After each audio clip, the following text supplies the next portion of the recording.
ഓരോ തവണയും സീതാറാം യെച്ചൂരിക്ക് മുന്നിൽ ഇന്ത്യയിലെ വൈവിധ്യമാർന്ന രാഷ്ട്രീയ പ്രശ്നങ്ങൾ ഒരു സമസ്യയെ അവതരിപ്പിക്കുമ്പോൾ അതിനെ ലളിതമായി ഒരു അധ്യാപകൻ വിദ്യാർത്ഥിക്ക് വിശദീകരിച്ചു കൊടുക്കുന്ന അത്ര ലാഘവത്തോടുകൂടി കുരുക്കഴിച്ചു കൊടുത്തിട്ടുണ്ട്.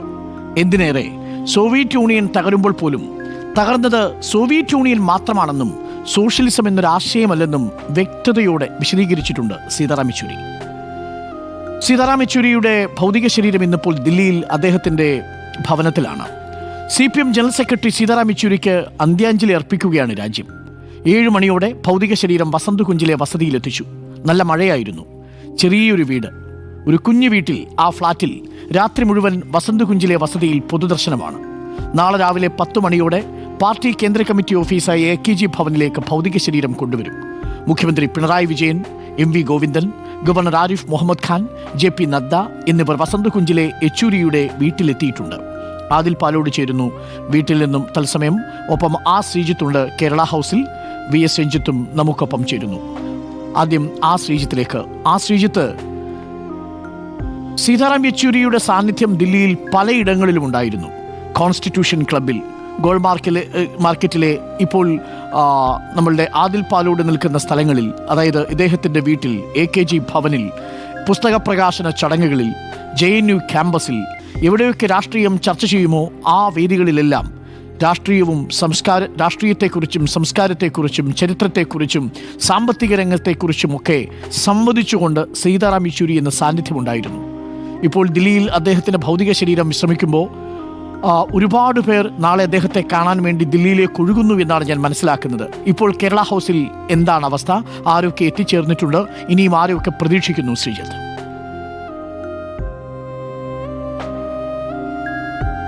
അരുൺ, അന്തരിച്ച CPM ജനറൽ സെക്രട്ടറി സീതാറാം യെച്ചൂരിക്ക് അന്തിമാഞ്ജലി അർപ്പിക്കാനായി നിരവധി ആളുകളാണ് കേരളത്തിൽ നിന്ന് എത്തിയിരിക്കുന്നത്.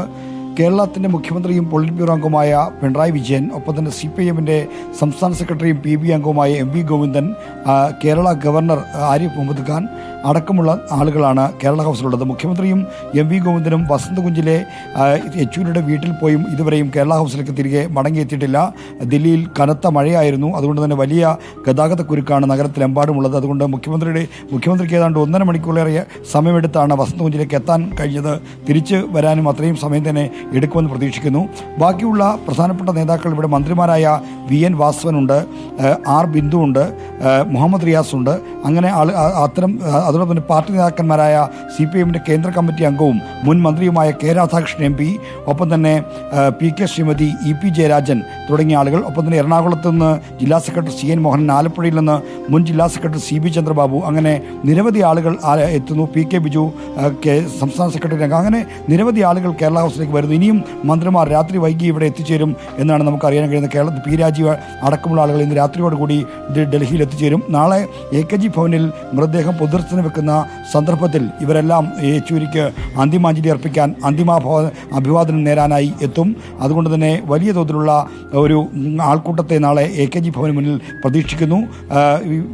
BJPയുടെ ദേശീയ അധ്യക്ഷൻ JP നദ്ദ അടക്കമുള്ള ആളുകൾ ഈ വസന്തകുഞ്ചിലെ വീട്ടിലെത്തി അന്തിമോപചാരം അർപ്പിച്ചു കഴിഞ്ഞപ്പോൾ യെച്ചൂരിക്ക് രാഷ്ട്രീയത്തിനതീതമായ ഒരു സൗഹൃദം ഡൽഹിയിൽ ഉണ്ടായിരുന്നു. നേരത്തെ അരുൺ സൂചിപ്പിച്ച പോലെ എല്ലാ മേഖലയിലും അരുൺ വിട്ടുപോയൊരു കാര്യം അദ്ദേഹത്തിന് സംഗീതത്തിലുള്ള അറിവും സംഗീതത്തോടുള്ള താല്പര്യവുമായിരുന്നു. അത്തരത്തിലുള്ള എല്ലാ വേദികളിലും യെച്ചൂരിയുടെ സാന്നിധ്യം ഉണ്ടായിരുന്നു.